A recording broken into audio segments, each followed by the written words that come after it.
Kita semua pernah mengalami masa-masa sulit. Hidup seolah-olah membawa kita ke dalam labirin ketidakpastian, di mana setiap jalan keluar tampaknya penuh dengan rintangan.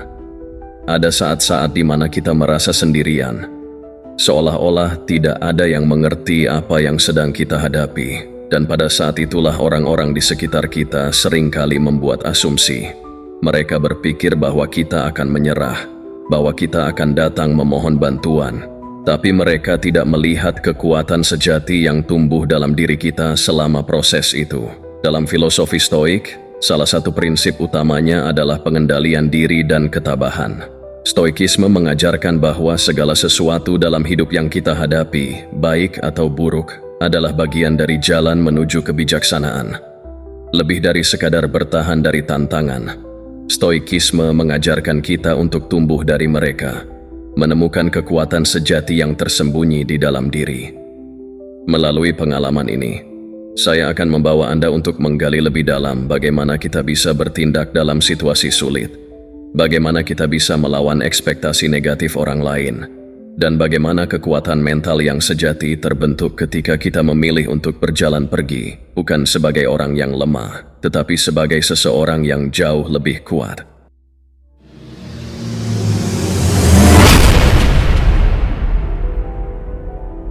Pertama, momen di mana orang mengira kamu akan memohon. Setiap orang memiliki momen dalam hidup di mana segala sesuatunya seakan runtuh. Mungkin itu ketika kamu kehilangan pekerjaan, hubungan yang tidak berhasil, atau kegagalan besar yang memukulmu keras. Saat itulah biasanya orang di sekitar kita, meskipun tidak secara langsung mengatakannya, memperlihatkan ekspresi yang seolah berharap kita akan datang kepada mereka, meminta belas kasihan, atau memohon kesempatan kedua. Hal ini biasa terjadi karena manusia cenderung menilai orang lain berdasarkan standar mereka sendiri. Mereka berpikir bahwa ketika menghadapi situasi yang sangat sulit, kebanyakan orang akan runtuh dan menyerah. Mereka mengira kamu akan melakukan hal yang sama. Mereka membayangkan kamu akan datang dengan rasa malu, kepala tertunduk, meminta maaf atas kegagalanmu, dan mengharapkan simpati. Namun disinilah letak perbedaan antara seorang yang berpikiran stoik dan yang tidak. Dalam filsafat stoik, kamu diajarkan bahwa kekuatan sejati tidak berasal dari persetujuan orang lain atau dari menghindari kegagalan. Kekuatan sejati berasal dari bagaimana kamu menanggapi kegagalan tersebut, bukan dengan memohon, tetapi dengan menerima apa yang terjadi, belajar dari pengalaman tersebut, dan bangkit dengan lebih kuat. Dalam situasi di mana mereka mengira kamu akan memohon, kamu malah mengalihkan pandanganmu ke dalam, mengevaluasi dirimu sendiri. Kamu tidak mencari pengakuan dari orang lain, tetapi dari dirimu sendiri. Dan saat itulah, kekuatanmu mulai tumbuh dalam keheningan, tanpa perlu disoroti oleh orang lain. Kedua, bagaimana menghadapi penilaian orang lain. Filsafat Stoik menawarkan banyak wawasan tentang bagaimana menghadapi penilaian orang lain dengan bijaksana. Para Stoik percaya bahwa hal-hal eksternal, seperti pendapat orang lain, berada di luar kendali kita, dan oleh karena itu tidak seharusnya kita biarkan memengaruhi perasaan kita. Salah satu ajaran penting dari Stoikisme adalah membedakan antara apa yang berada di bawah kendali kita dan apa yang tidak. Pendapat orang lain tentang dirimu adalah salah satu hal yang tidak bisa kamu kendalikan. Jika mereka menganggap kamu akan memohon atau menyerah, itu adalah asumsi mereka yang didasarkan pada kelemahan mereka sendiri. Namun kamu memiliki kendali penuh atas bagaimana kamu merespon situasi ini. Kamu bisa memilih untuk tetap tenang dan tidak terganggu oleh ekspektasi orang lain. Sebagai contoh, Marcus Aurelius, seorang kaisar Romawi dan salah satu pemikir Stoik yang paling dikenal, pernah menulis, "Jika seseorang melakukan kesalahan padamu, jangan berpikir bahwa itu karena kamu yang salah. Kamu memiliki kendali penuh atas cara kamu meresponsnya." Ini adalah pelajaran penting yang dapat diterapkan dalam setiap aspek kehidupan. Ketika orang lain mengira kamu akan memohon, mereka sebenarnya hanya memproyeksikan ketakutan dan kelemahan mereka sendiri kepadamu. Filosofi Stoik mengajarkanmu untuk tidak terpengaruh oleh itu. Sebaliknya, kamu belajar untuk tetap tenang, tidak terburu-buru dalam mencari pengakuan dari orang lain, dan berfokus pada apa yang bisa kamu kendalikan, responsmu, tindakanmu, dan ketabahanmu.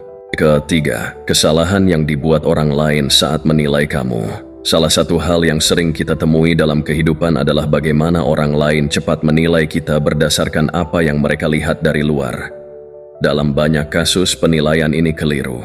Ketika mereka mengira kamu akan memohon, mereka sebenarnya tidak memahami kekuatan yang kamu miliki di dalam. Mereka menilai kamu dari pengalaman mereka sendiri, atau dari bagaimana kebanyakan orang akan bereaksi. Namun, dalam filosofi Stoik, kamu tidak diharuskan untuk membuktikan sesuatu kepada mereka. Kamu tidak perlu menjelaskan bahwa kamu memiliki kekuatan lebih dari yang mereka kira. Stoikisme mengajarkan bahwa pengendalian diri dan ketenangan batin adalah kemenangan yang sesungguhnya, bukan pengakuan dari orang lain. Seringkali orang lain salah menilai dirimu karena mereka tidak mengetahui perjalanan hidupmu. Mereka tidak tahu betapa kerasnya kamu bekerja untuk mengatasi tantangan, betapa banyaknya rasa sakit yang kamu lalui, atau betapa besar usaha yang kamu lakukan untuk tetap berdiri.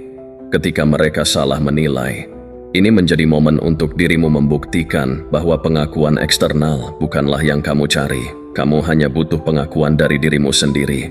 Keempat, kebijaksanaan di balik keputusan untuk tidak memohon. Memohon seringkali dianggap sebagai tindakan yang lemah. Namun, ada kalanya kita perlu memohon, baik itu meminta bantuan atau mencari solusi dari orang lain. Tapi yang menjadi masalah adalah ketika kita memohon karena merasa tak berdaya dan terjebak dalam rasa takut atau kekurangan harga diri. Dalam filsafat Stoik, memohon dalam kondisi seperti ini dipandang sebagai pengabaian terhadap kekuatan batin kita sendiri.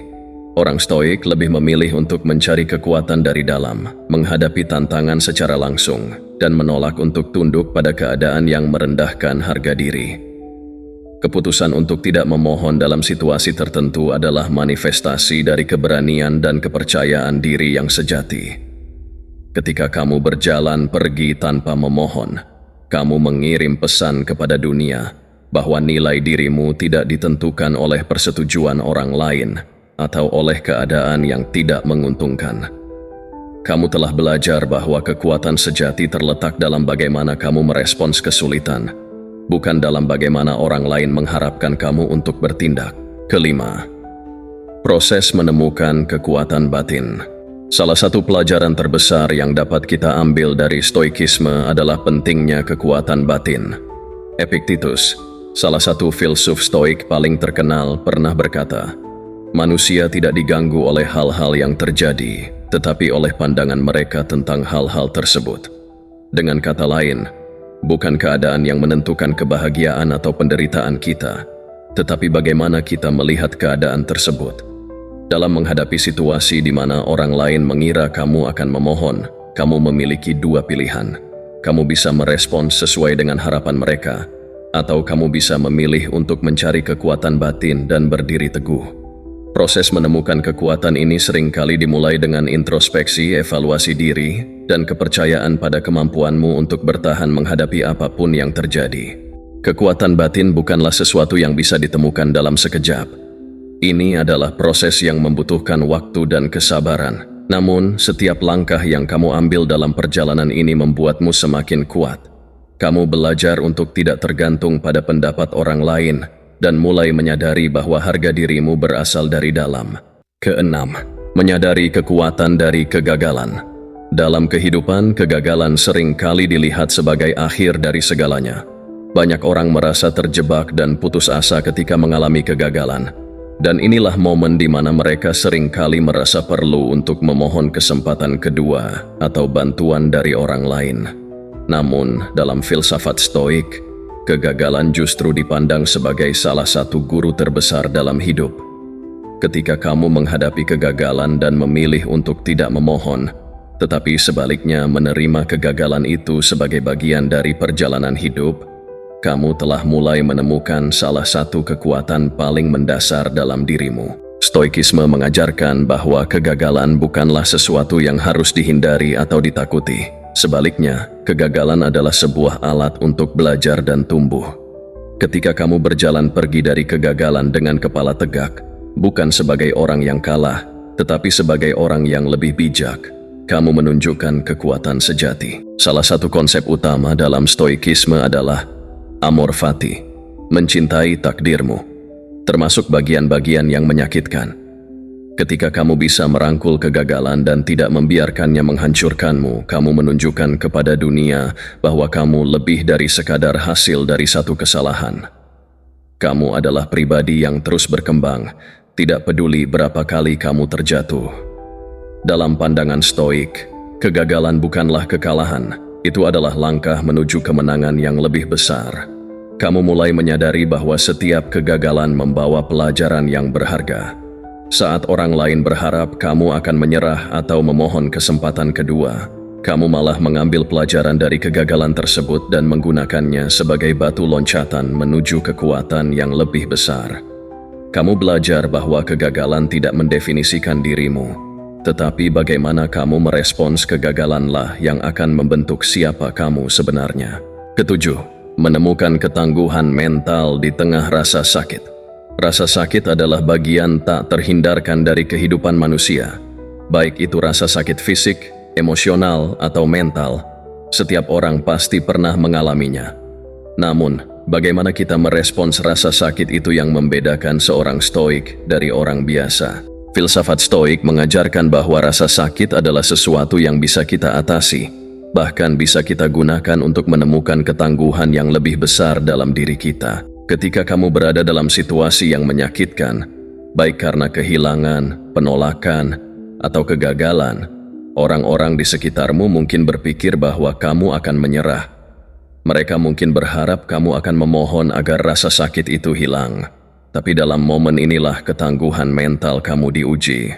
Dalam stoikisme, rasa sakit tidak dilihat sebagai musuh, melainkan sebagai bagian dari takdir yang harus kita terima dan hadapi dengan penuh keberanian. Salah satu tokoh stoik terkenal, Seneca, pernah berkata, "Rasa sakit meskipun berat hanyalah perasaan sementara. Cara kita menghadapi rasa sakitlah yang menentukan siapa kita." Ketika kamu menerima rasa sakit tanpa mengeluh atau memohon agar rasa sakit itu segera berlalu, kamu menunjukkan bahwa kamu memiliki ketangguhan mental yang luar biasa. Kamu tidak membiarkan rasa sakit mendefinisikan hidupmu, melainkan kamu memanfaatkan rasa sakit itu untuk tumbuh lebih kuat. Rasa sakit pada intinya adalah pengingat bahwa kita hidup dan terus bergerak maju. Dalam filsafat stoik, rasa sakit dianggap sebagai sarana untuk memperkuat diri. Ketika kamu bisa bertahan dan melaluinya tanpa merendahkan diri untuk meminta belas kasihan, kamu telah menaklukkan rasa sakit itu. Kamu telah menunjukkan kepada dirimu sendiri bahwa tidak ada yang bisa menghancurkanmu, tidak peduli seberapa besar penderitaan yang kamu alami. Ketangguhan mental bukanlah sesuatu yang bisa dibangun dalam sehari. Ini adalah proses yang panjang, penuh dengan tantangan dan cobaan. Namun, dengan setiap langkah yang kamu ambil untuk tidak menyerah pada rasa sakit, kamu membangun fondasi kekuatan yang semakin kokoh. Saat orang lain mengira kamu akan jatuh, kamu justru menjadi lebih kuat dari sebelumnya. Kedelapan. Ketujuh, berjalan pergi tanpa rasa dendam atau kebencian. Saat kamu menghadapi situasi di mana orang lain berpikir kamu akan memohon, ada banyak emosi yang mungkin muncul. Kamu mungkin merasa marah, kecewa, atau bahkan dikhianati. Namun, bagian penting dari stoikisme adalah belajar untuk melepaskan emosi-emosi negatif ini dan melangkah maju tanpa rasa dendam atau kebencian. Dalam filsafat stoik, dendam atau kebencian terhadap orang lain hanya akan merusak kedamaian batinmu sendiri. Marcus Aurelius dalam Meditations menulis, "Kehidupan kita terlalu singkat untuk disia-siakan dengan kebencian atau dendam. Setiap momen yang kita habiskan untuk marah pada orang lain adalah momen yang hilang dari kedamaian batin kita sendiri." Prinsip ini mengajarkan kita bahwa alih-alih menahan kemarahan atau kebencian, kita harus berfokus pada menjaga ketenangan pikiran kita. Ketika kamu berjalan pergi tanpa memohon, kamu tidak hanya menunjukkan kekuatan fisik atau mental, tetapi juga kekuatan emosional. Kamu menunjukkan bahwa kamu mampu mengendalikan emosi negatifmu dan memilih untuk tidak membawa beban kebencian dalam hidupmu. Ini adalah tanda kebijaksanaan yang mendalam, sebuah indikasi bahwa kamu telah menguasai seni pengendalian diri yang menjadi inti dari filosofi Stoik. Ketika kamu melepaskan kebencian, kamu memberikan dirimu kebebasan sejati. Kamu tidak lagi terikat oleh harapan orang lain atau kemarahan yang muncul dari ketidakadilan yang mungkin kamu alami. Kamu bisa melanjutkan hidupmu dengan damai, karena kamu tahu bahwa dendam hanya akan menghambat pertumbuhanmu. Sebaliknya, kamu memilih untuk memaafkan, bukan karena orang lain layak untuk dimaafkan, tetapi karena kamu layak untuk memiliki kedamaian batin. Ini adalah kekuatan sejati yang jarang dimiliki orang lain. Saat orang lain terjebak dalam siklus kebencian atau dendam, kamu telah melangkah lebih jauh. Kamu tidak terjebak oleh perasaan yang merusak, tetapi memilih untuk fokus pada pengembangan dirimu sendiri. Kamu tahu bahwa satu-satunya orang yang bertanggung jawab atas kebahagiaanmu adalah dirimu sendiri, dan dengan melepaskan rasa dendam, kamu telah mengambil kendali penuh atas kehidupanmu. Kesembilan, membuktikan bahwa nilai diri tidak ditentukan oleh orang lain. Salah satu pelajaran terpenting dalam filsafat Stoik adalah bahwa nilai diri seseorang tidak ditentukan oleh orang lain. Dalam masyarakat modern yang dipenuhi dengan tekanan untuk mencari pengakuan dan validasi dari orang lain, ini mungkin salah satu ajaran yang paling sulit dipegang teguh. Namun, ketika kamu belajar untuk menghargai dirimu sendiri tanpa tergantung pada opini orang lain, kamu telah mencapai tingkat kebebasan yang sangat jarang dicapai. Dalam filsafat Stoik, Epictetus mengajarkan bahwa martabat manusia berasal dari dalam, bukan dari dunia luar. Apa yang orang lain pikirkan tentangmu tidak mengubah siapa dirimu yang sebenarnya. Ketika kamu menghadapi situasi di mana orang lain mengharapkanmu untuk memohon atau mencari pengakuan dari mereka, ini adalah kesempatan untuk membuktikan bahwa harga dirimu tidak terletak pada pendapat orang lain. Ketika kamu berjalan pergi dengan kepala tegak tanpa memohon, kamu menunjukkan kepada dunia bahwa kamu tahu nilai dirimu sendiri. Kamu tidak membutuhkan validasi eksternal untuk merasa berharga. Kamu telah membuktikan bahwa harga diri sejati berasal dari dalam, dari keyakinan bahwa kamu cukup, bahwa kamu layak, tidak peduli apa yang orang lain katakan atau pikirkan. Ini adalah salah satu kekuatan terkuat yang bisa dimiliki oleh seseorang. Orang-orang yang paling tangguh dan bahagia adalah mereka yang tidak terpengaruh oleh penilaian orang lain. Mereka tahu bahwa nilai mereka tidak bisa diukur dengan standar eksternal. Ketika kamu mencapai titik ini, kamu tidak lagi terjebak dalam permainan mencari pengakuan atau validasi dari orang lain. Sebaliknya, kamu hidup untuk dirimu sendiri, dengan kepercayaan penuh pada nilai yang kamu miliki. Dalam menghadapi situasi di mana orang lain mengira kamu akan memohon, kamu telah membuktikan bahwa nilai dirimu jauh lebih tinggi dari apa yang mereka kira. Kamu telah belajar bahwa harga diri tidak bisa dibeli, diminta, atau diambil. Harga diri adalah sesuatu yang kamu temukan di dalam dirimu sendiri, dan tidak ada yang bisa mengambilnya darimu. Ke-10, melangkah maju dengan kebijaksanaan yang lebih besar. Setelah menghadapi tantangan memilih untuk tidak memohon ketika orang lain mengira kamu akan melakukannya dan berjalan pergi dengan lebih kuat, kamu bukan lagi orang yang sama. Pengalaman itu membentuk dirimu menjadi pribadi yang lebih bijak, lebih sadar akan kekuatan batinmu, dan lebih tangguh dalam menghadapi segala ujian kehidupan. Filosofi Stoik mengajarkan bahwa setiap peristiwa dalam hidup, baik itu kesenangan maupun penderitaan, adalah batu loncatan menuju kebijaksanaan yang lebih dalam. Dengan setiap tantangan yang kamu hadapi, kamu mengambil pelajaran yang berharga, dan inilah yang membuatmu tumbuh menjadi lebih bijak dari waktu ke waktu. Ketika kamu memilih untuk tidak memohon, kamu telah mempraktikkan salah satu inti Stoikisme, memahami bahwa kebahagiaan dan kedamaian batin bukanlah sesuatu yang tergantung pada keadaan eksternal, melainkan sesuatu yang berasal dari dalam. Marcus Aurelius, kaisar dan filsuf Stoik, menulis dalam Meditations, kebahagiaan hidupmu tergantung pada kualitas pikiranmu. Dan ketika kamu melangkah maju, meninggalkan segala asumsi dan harapan orang lain di belakangmu, kamu telah memilih untuk mengendalikan pikiran dan emosi dengan cara yang paling bijaksana.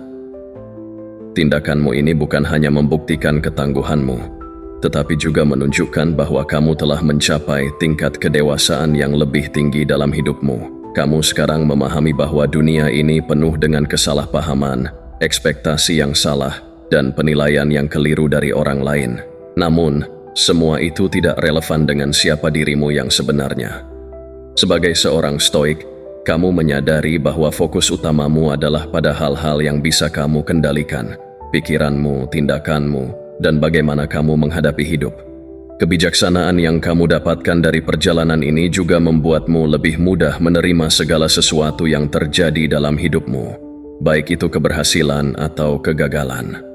Kamu memahami bahwa tidak ada yang benar-benar baik atau buruk, seperti yang diajarkan Stoikisme, kecuali bagaimana kita memilih untuk melihat dan bereaksi terhadapnya.